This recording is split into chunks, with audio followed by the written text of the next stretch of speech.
Alors, avant de commencer, je vais vous expliquer pourquoi j'ai travaillé sur Alfred Isotier. En 2003, le groupe industriel Isotier, je pense que vous connaissez tous, a signé une convention avec le CRESOA, qui est le centre de recherche de l'Université de La Réunion en histoire, en vue d'une expertise des archives familiales et industrielles du groupe. Et travaillant sur l'histoire de la famille, dans ce cadre, j'ai eu accès aux lettres de guerre d'Alfred Isotier, d'où le thème que j'aborde aujourd'hui. Alors, naturellement, l'objectif, c'est pas de vous raconter ces lettres. J'en prendrai des morceaux choisis, parce que ce serait de peu d'intérêt de me contenter de les répéter, mais d'incarner un homme et de montrer comment la guerre le révèle et le construit. Parce qu'à travers les guerres, à travers les lettres, on peut voir ce qu'il pense, en tout cas dans les années 1915-1916.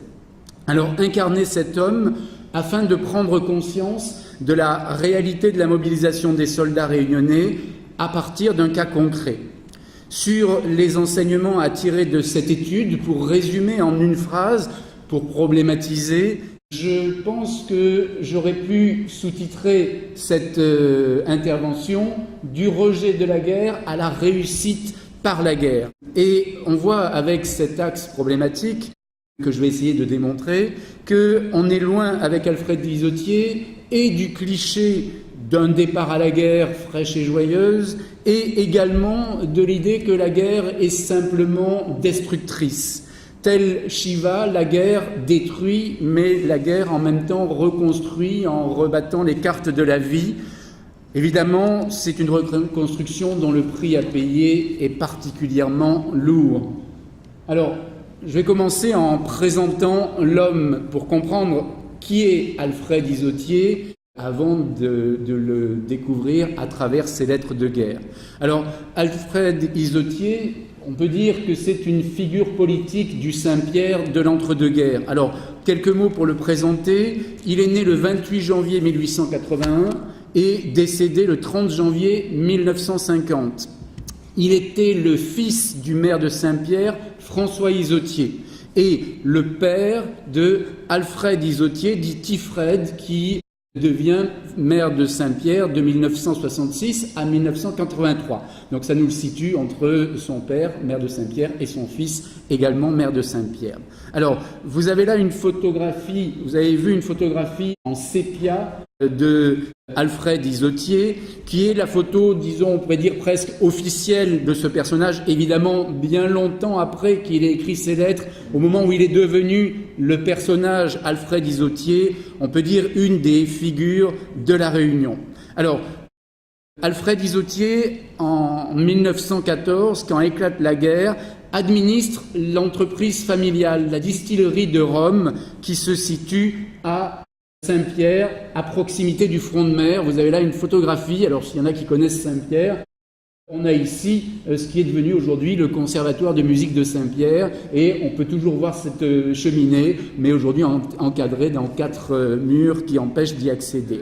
Et Alfred Isotier, donc, il administre l'usine de Rome, et il est mobilisé le 10 août 1914. Alors, si je commence par la fin, en vous disant qui a été Alfred Isotier et comment il est resté, c'est parce que les lettres de guerre sont significatives d'un homme, mais aussi d'un milieu social. Et on se doute bien qu'une personne très modeste n'a pas du tout le même regard sur la guerre que celle d'une personne aisée ou d'une personne extrêmement aisée. Et donc, situer Alfred Isotier, c'est se donner les moyens de mieux voir dans quel contexte ou dans quel cadre situer ces lettres de guerre. En outre, le milieu d'origine a une réelle importance pour comprendre ce qu'écrit Isotier et que je vais évoquer par la suite. Alors, avant la guerre, au cours de ses études en métropole, Alfred a côtoyé Raymond Vergès, le père de Paul Vergès, avec lequel il entretient une correspondance dans les années qui précèdent la Première Guerre mondiale. De retour dans l'île, Alfred Isotier s'oppose aux grands propriétaires sucriers. Il écrit ainsi le 8 décembre 1915, pendant la guerre. Il écrit « Le propriétaire, regardant sa poche, la voyait se remplir et ses ouvriers devenir de plus en plus malheureux, car toute proportion gardée, les ouvriers consomment pour se nourrir et se vêtir le centuple de ce que dépense leur patron. » Profondément attaché à la guerre, Alfred Isotier pense indispensable pour La Réunion de diversifier ses productions avec l'ambition de voir l'île subvenir à ses besoins. C'est aux gros propriétaires qui produisent pour l'exportation qu'il impute, dans ses lettres de guerre, la responsabilité de la misère que connaît l'île dans les années qui précèdent la guerre et pendant la guerre. Et pour cette raison, Alfred Isotier s'implique avant la guerre, sans ambiguïté, contre les conservateurs. C'est important pour la fin. Lors des événements qui agitent Saint-Pierre en avril-mai 1912, des rapports de police nous parlent d'Alfred Isotier. Il est intéressant encore de les lire pour voir le personnage. Voici ce qu'écrit un rapport de police. Arrivé à la hauteur de la rue nationale, nous avons aperçu à l'intersection des rues des Bons Enfants et du Commerce un groupe composé d'environ 200 personnes. Celles-ci, voyant venir le convoi, se sont mises à gesticuler et à crier bruyamment « Laisse pas passer, laisse pas passer !» Nous, Raffestin, brigadiers, nous nous sommes avancés seuls près de la foule hostile, à la tête de laquelle nous avons reconnu messieurs Alfred Isotier, Cerveau, Henri et Grondin, Raoul.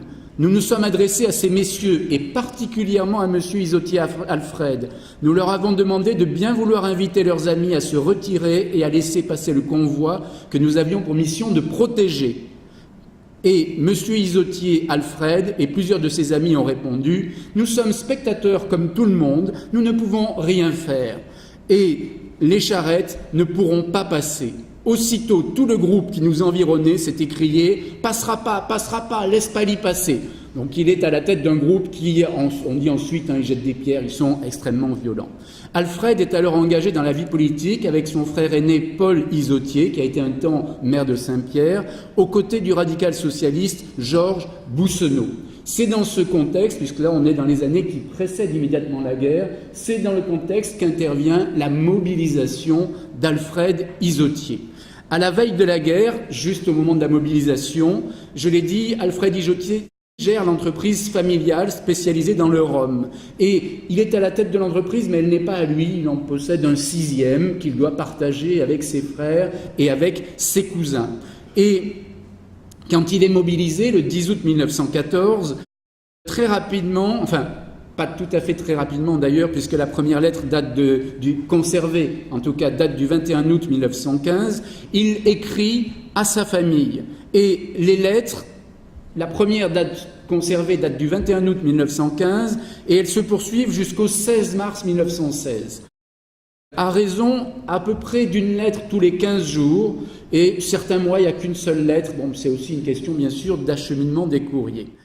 Ainsi, j'ai pu analyser 22 lettres envoyées par Alfred Isotier, des lettres qui vont de 1 page à 5-6 pages parfois, donc qui peuvent être parfois assez détaillées. Alors, dans la première lettre, il écrit à sa belle-mère, et ce qui est intéressant, c'est qu'il se montre très amer d'avoir été mobilisé. C'est vraiment dans la lignée de son engagement contre les gros propriétaires avant la guerre. Voilà ce qu'il écrit. Ça va être un petit peu long, mais je pense que c'est important pour comprendre le personnage. Donc voilà ce qu'il écrit à sa belle-mère. « J'ai été bien chagrin en partant, vous sachant malade, de ne pas pouvoir revenir à Saint-Pierre vous embrasser. Je ne pouvais pas me douter, en vous quittant vendredi matin, que le gouverneur allait me refuser quelques jours de sursis. J'en avais bien besoin pourtant pour mettre mes affaires en ordre et remettre mes livres à mon successeur. Mais un industriel comme moi n'est pas nécessaire aux besoins économiques de la colonie. Seuls les fonctionnaires peuvent l'être aux yeux du gouverneur de la Réunion. Et pourtant, qui les paye et qui les nourrissent, nos braves fonctionnaires ? Je ne puis vous dire ce que j'ai pensé lorsque j'ai appris cette étonnante nouvelle. Je me rappelle avoir souri, et Dieu sait si j'avais envie de le faire alors, car je songeais à ceux que j'aime et qu'il m'allait falloir quitter. Je songeais aussi à ma responsabilité qui restait engagée malgré mon absence. Je croyais alors que la comédie était terminée, que le conseil de révision allait fonctionner sérieusement, que Paul, Louis et Marc allaient bientôt me rejoindre, et j'étais très inquiet de l'avenir. Aujourd'hui, j'ai à peu près repris confiance lorsque j'ai su que des 340 réservistes revenus de Diego en octobre, Diego Suarez, le major en avait réformé 225. J'ai commencé à respirer. Je suis certain maintenant que la maison ne sera pas livrée aux employés et que quelqu'un d'intéressé aura l'œil sur nos affaires. La farce n'est donc pas terminée, et nous qui en sommes les tristes acteurs, nous payons pour quelques fumistes cachés quelque part, qui demandent l'égalité devant l'ennemi, mais qui s'empressent de se terrer de crainte qu'on ne les y envoie. Au lieu de blaguer et d'écrire des bêtises, il ferait mieux de venir ici prêcher l'exemple. Pour ma part, je ne serais pas à plaindre si j'avais près de moi tous ceux qui me sont chers.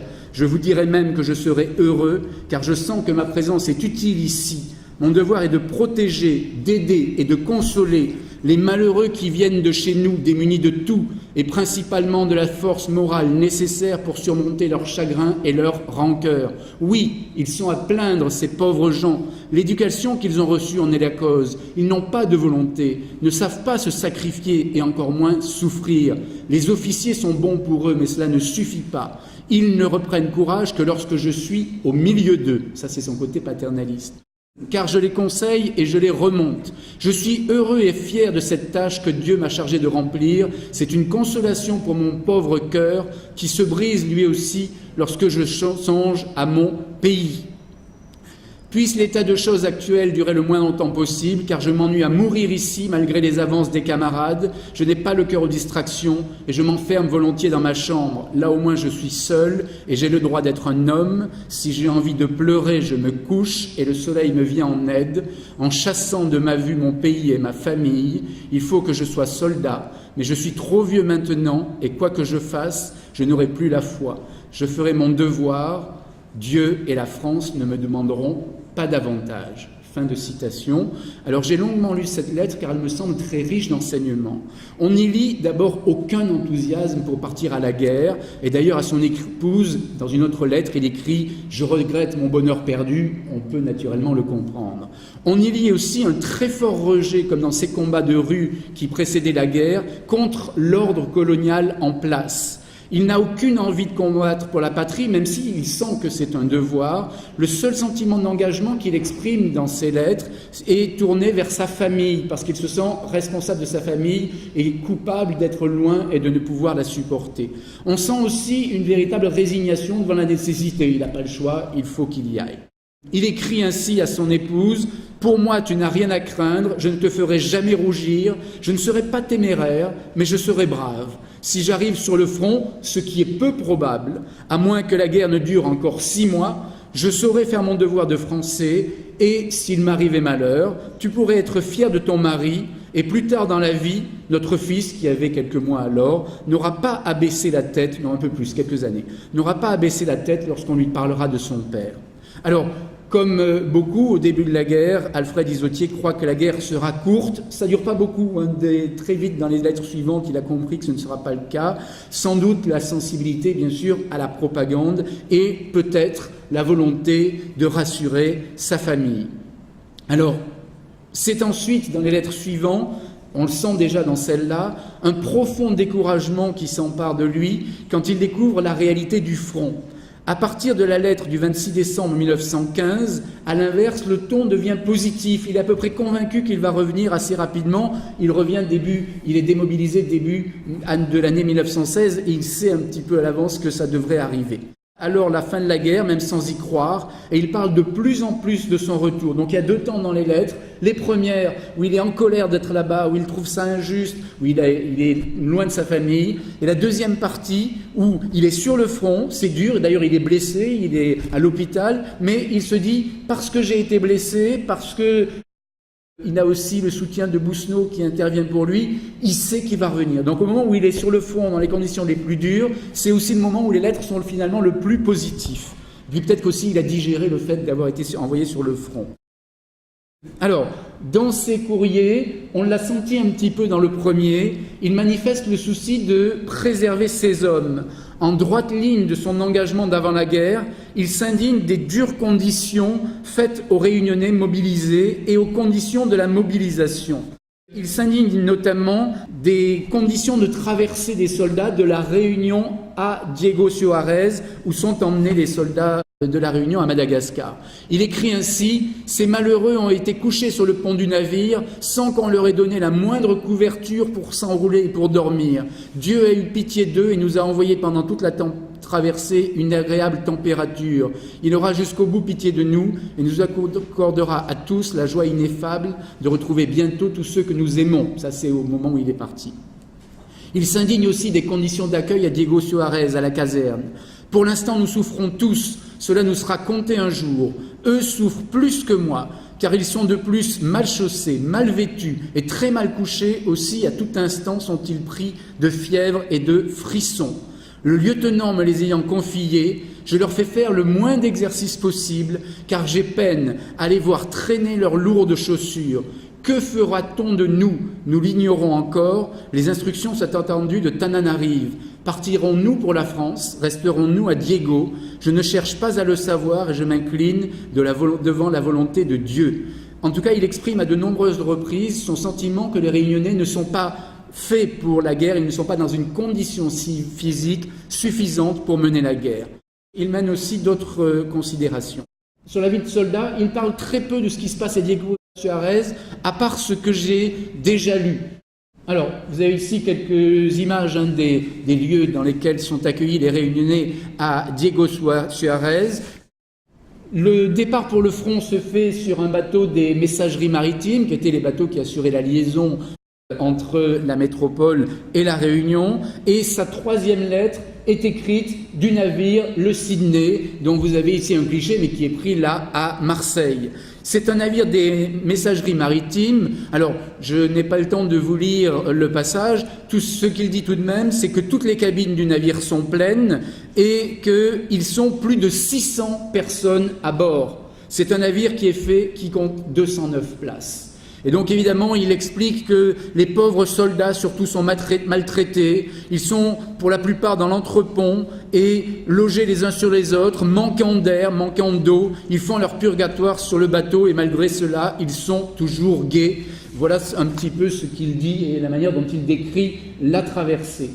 Vous avez ici le bateau présenté dans les tempêtes. On peut imaginer que dans des conditions qui apparemment sont dures jusqu'à Djibouti. Après, pour la deuxième partie du voyage, eh bien, il dit que le voyage s'est passé plus agréablement et que l'arrivée jusqu'à Marseille se fait relativement bien. Alors, dans la deuxième partie du voyage à Marseille, il écrit des courriers de Marseille, de Perpignan, et dans lequel on voit qu'il a totalement changé d'avis. Cette terrible guerre ne semble pas devoir prendre fin de sitôt. Il faut être sur les lieux pour savoir un peu ce qui se passe. Les journaux induisent à plaisir tout le monde en erreur. Je puis souvent causer avec ceux qui reviennent du front et j'apprends tous les jours quelque chose de nouveau, ce qui commence à éclairer ma religion. Je ne te dirai rien, écrit-il à sa femme à ce sujet. Plus tard, nous en causerons et tu envisageras l'état de la France tout autrement que ce que nous représentent les journaux. Il explique aussi que les jours se succèdent, nous n'attendons pas de résultats sur aucun front et je n'ose plus espérer voir venir la fin de la guerre avant la fin de l'année. C'est le 22 juin 1915 qu'il écrit cela. Certains escomptent la fin pour le mois d'octobre, mais je n'ose partager leur avis. Alors, ce qui est le plus intéressant dans ces lettres, c'est un autre contenu qui occupe d'ailleurs une plus grande place que la description de la guerre. Ce sont ses considérations d'homme d'affaires. Parce que pendant le voyage, il regarde le monde dans lequel il est et il réfléchit à comment faire des affaires dans le monde. Quand il est à Madagascar, il regarde ce qui se passe à Madagascar, il dit « il y a plein d'argent à faire ici, il y aurait des choses extraordinaires à faire ». Et il le fait après la guerre. C'est ça qui est intéressant, mais ça, ce ne sera pas mon sujet pour aujourd'hui. Après la guerre, il investit beaucoup à Madagascar, usine de sucre, etc.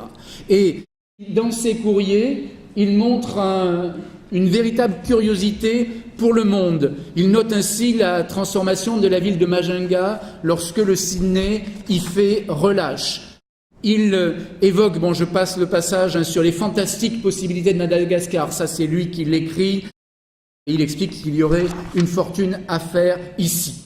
Il se montre dans les lettres un chef de maison et un chef d'entreprise. Ainsi, dans la deuxième lettre, il écrit sur 5 pages, il en écrit 4 sur comment il faut gérer l'entreprise Isotier pendant qu'il n'est pas là et comment sa femme doit se comporter à la maison pour gérer la maison. Donc, à distance, il essaye de tout tenir encore en main en disant « je ne suis pas là pour vous protéger, mais il faut que vous essayiez de le faire à ma place ». En définitive, dans ces lettres, 4 convictions l'aident à tenir. La foi, il parle beaucoup de Dieu, il est très catholique, très convaincu. L'attachement à sa famille et la conviction qu'il faut qu'il revienne vite pour s'occuper de la famille et pour la protéger. C'est vraiment ça qui lui donne envie de revenir aussi. Également, ses rêves d'entreprise qui lui font oublier la vie au front et ensuite le sens de l'honneur. Alors, je passe sur sa réussite, mais quand même, je vais le dire très rapidement. Avant la guerre, il détient 1/6 de l'entreprise familiale. Quand il revient, quand il est démobilisé au début de l'année 1916, il reprend l'entreprise. Il a racheté au début de la guerre, mais ça, il ne le savait pas, mais il avait racheté les parts de ses cousins. Et quand il revient, il obtient début 1917 l'autorisation d'ouvrir une sucrerie à Saint-Pierre. Et c'est intéressant parce que dans une des lettres du 19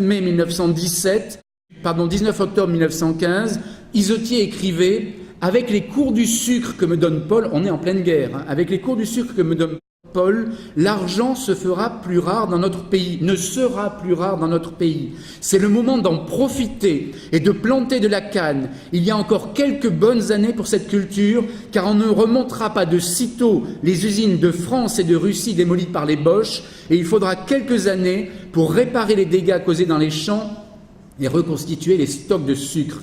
Si j'avais eu un peu plus d'audace, mais en fait il n'avait pas d'argent à cette époque-là, si je n'avais pas craint d'endetter la société, mais il n'était pas seul pour le faire, nous aurions nous aussi une petite usine de sucre et nous ferions fortune en 2 ou 3 ans comme tous les gros usiniers de la colonie. Et il se trouve début 17, il obtient le droit de transformer sa distillerie de Saint-Pierre en usine de sucre. Et c'est là ma conclusion, parce que c'est là le renversement. La guerre fait d'Alfred Isotier et de sa famille un homme riche. Et à sa mort, on peut lire, et c'est bien sûr ce qui est à l'origine de cette photographie, on peut lire dans Le Progrès un article qui parle de la mort d'Alfred Isotier qui endeuille le pays tout entier. Industriel ayant donné à sa firme une dimension presque mondiale, c'est ce qu'elle devient dans l'entre-deux-guerres. Alfred Isotier était d'une génération tout à fait vieille France, écrit le journaliste du Progrès, qui poursuit, son éducation était tout à fait raffinée, causeur des plus spirituels, des plus agréables, cœur ouvert à toutes les infortunes et toutes les vicissitudes. C'est vrai que ça, on l'a un petit peu vu dans les lettres. Quel contraste entre cet homme, entre Alfred Isotier, membre du Conseil général, qui en 1931 vote contre la gratuité du lycée au nom de l'élitisme républicain, et surtout pour ne pas ouvrir le lycée aux Indiens et aux Chinois. Quel changement par rapport à son engagement en 1912. Et le jeune homme que les rapports de police décrivaient comme une tête brûlée, meneur d'hommes dans les rues, et à la tête d'une foule hostile. Que retenir en définitive ? Les lettres de guerre d'Alfred Isotier, croisées avec d'autres sources, permettent de brosser le portrait d'Alfred Isotier de la veille de la guerre au lendemain de celle-ci. Son itinéraire dans la guerre est comme un roman d'apprentissage. C'est ce qui forme le personnage d'Alfred Isotier. Il assure le passage d'un jeune révolté à un notable reconnu dans l'île. Et lui qui en voulait au gros devient un gros après la guerre, et grâce au sucre et grâce au rhum qu'il vend pendant la guerre. Alors, avant la guerre, il exprime la frustration, la colère contre les gros. Ce sont ses sentiments. Le renversement, quand il est rendu à la vie civile, en partie grâce au réseau familial dont j'ai parlé en début, ce renversement montre que la guerre n'est pas étrangère, loin de là, à sa réussite. Et je reviens à l'image de Shiva que je citais au début. C'est cette guerre qui a détruit un monde et qui lui a ouvert les portes d'un autre monde, qui lui a permis de devenir celui qu'il rêvait de devenir et qu'il pensait qu'il avait le droit de devenir compte tenu de sa position sociale. Après la guerre, Alfred Isotier, et je termine, devient une figure de la Réunion dont l'image s'est imposée dans l'île. Après la guerre, Alfred Isotier sait qui il est, ni tout à fait le même, ni tout à fait un autre, parce qu'il a gardé quelque chose de ce qu'il était avant la guerre, et pour les lycéens, ni tout à fait le même, ni tout à fait un autre. C'est une citation d'un poème de Verlaine. Je fais souvent ce rêve étrange et pénétrant d'une femme inconnue et que j'aime et qui m'aime. Ni tout à fait la même, ni tout à fait une autre. Chaque fois qu'il rêve d'elle, elle est encore un peu elle, elle est un peu différente. Et Alfred Isotier, c'est ça. Il devient un gros notable, conservateur, mais il a quand même gardé quelque chose de ses élans de jeunesse et de sa compassion aussi pour ceux qui étaient des petits.